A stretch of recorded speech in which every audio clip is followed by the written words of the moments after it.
What's going on YouTube? Welcome to another video, and we're gonna do a combo day here. So I've decided I wanted to kind of hit upper body more on a greater frequency in order to kind of get back to where I was, and sometimes just practicing those movements more over time, maybe not as such a high intensity, can help stimulate growth and really make you more efficient at them. And so we've got the two pretty dense leg days where we're basically hitting everything, and we can kind of break down upper body more. There's a lot more muscle groups and things and variety. Obviously, you're hitting a lot of them when you're doing, these heavy compounds, or there's some crossover anytime you're doing chest, shoulders, back. But, the upper body, I want to get back to where I was before. And I notice that when I'm training, it feels better as I do more reps and sets to within a degree, though. So I kind of want to figure out where I'm at strength-wise.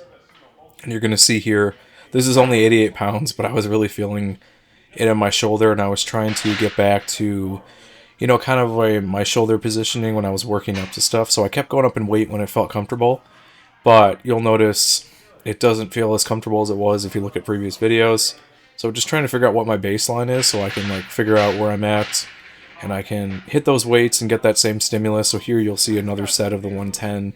I didn't really feel as smooth as I wanted to be on the first set, so I did a second one to figure out, okay, should we move up? Okay, cool, felt good. So we moved up here to 132, and these jumps aren't too drastic where you're not going to exactly feel the big carryover. I used to do 155, 220, and then kind of go from there. The bench warm-ups were pretty quick, but I decided to stay here at 132, and mainly just to kind of get my bearings. I didn't want to overdo it. I wanted to get my range of motion down, and sometimes I find if I do a lift or I don't feel too great doing a lift, the next time that lift comes up in frequency, like a week later, I'll feel good.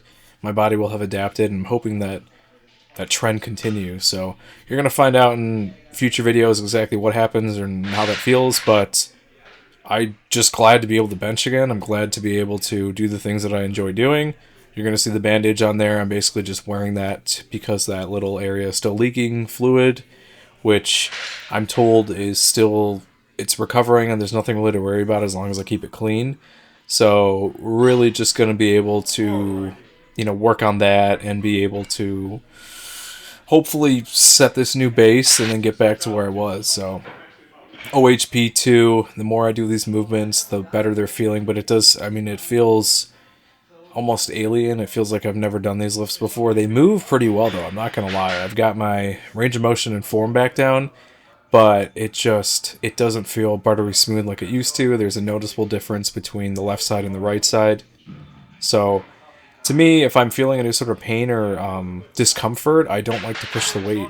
That's usually when injuries happen. So I'm definitely listening to my body from now on. So we're gonna do higher rep stuff, lower weight stuff, and I'll try to not overreach, but reach a little bit further each and every time to see what my body can handle. And if I can't, I'll cut back down.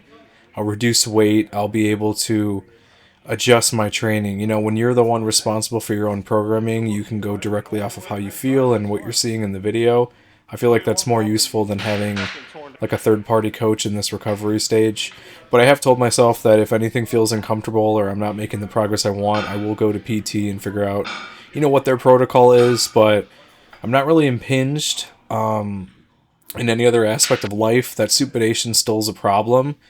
And finding that new range of motion where I can internally rotate and stuff is a little bit difficult, but I feel that will come with doing these movements and practicing these ranges of motions with the presses and everything like that. So it's mainly just becoming consistent again and relearning motor patterns and then adjusting. So I'm really liking these slower chest days here. I could definitely open up a little bit more, but I'm really being cognizant that a bicep, I don't want to overstretch it. So you're going to see kind of my range of motion open up in these subsequent videos going forward. The more workouts of the upper body I get involved, things are going to move a little bit better.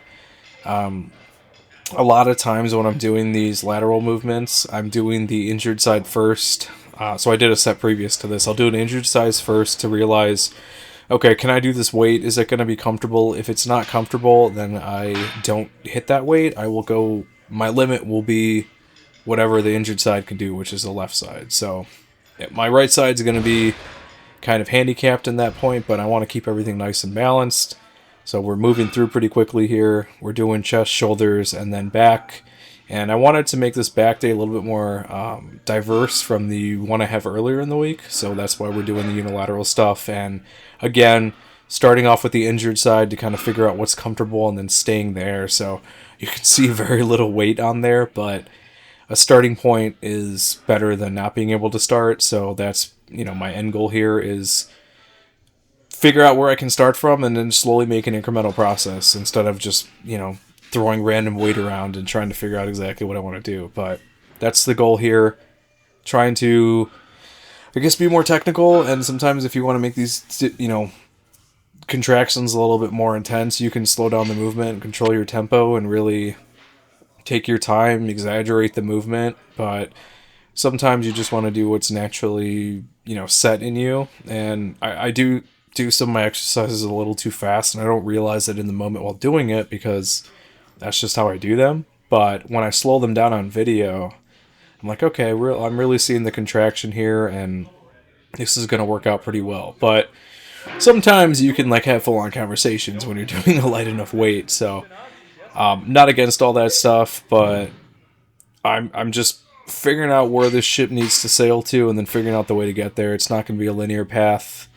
We've got the map in front of us. I don't know how other many metaphors I can use, but navigating this is all new. So, we're off to a new world, new training style, and hopefully we'll come back to where we're at. You really don't understand how good you have it when you can move without injury.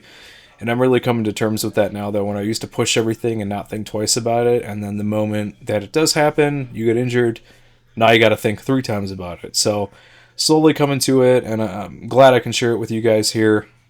An injury isn't the end of the world. It can be scary if you've never experienced something like that, and I really haven't.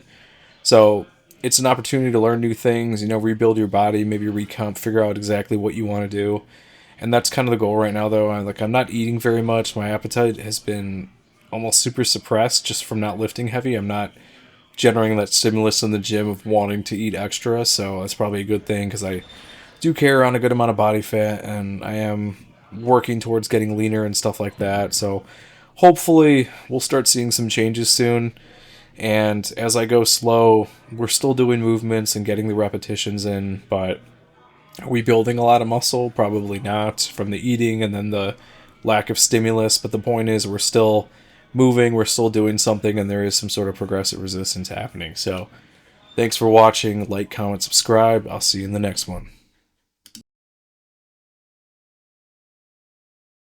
Thanks for watching the latest video. If you want to help support the channel, I actually own my own wet shaving and grooming e-commerce website where everything's handmade by me. It's www.apexsoaps.com, and you can get a 10% off code using wet shaver. We've got some cool scents here. We've got some Coca-Cola scents, a horchata scent, traditional barbershop, just some really cool stuff, and you can purchase samples or you can buy the whole set. If you have any questions, feel free to reach out via email. Be quick to respond. Thanks for watching.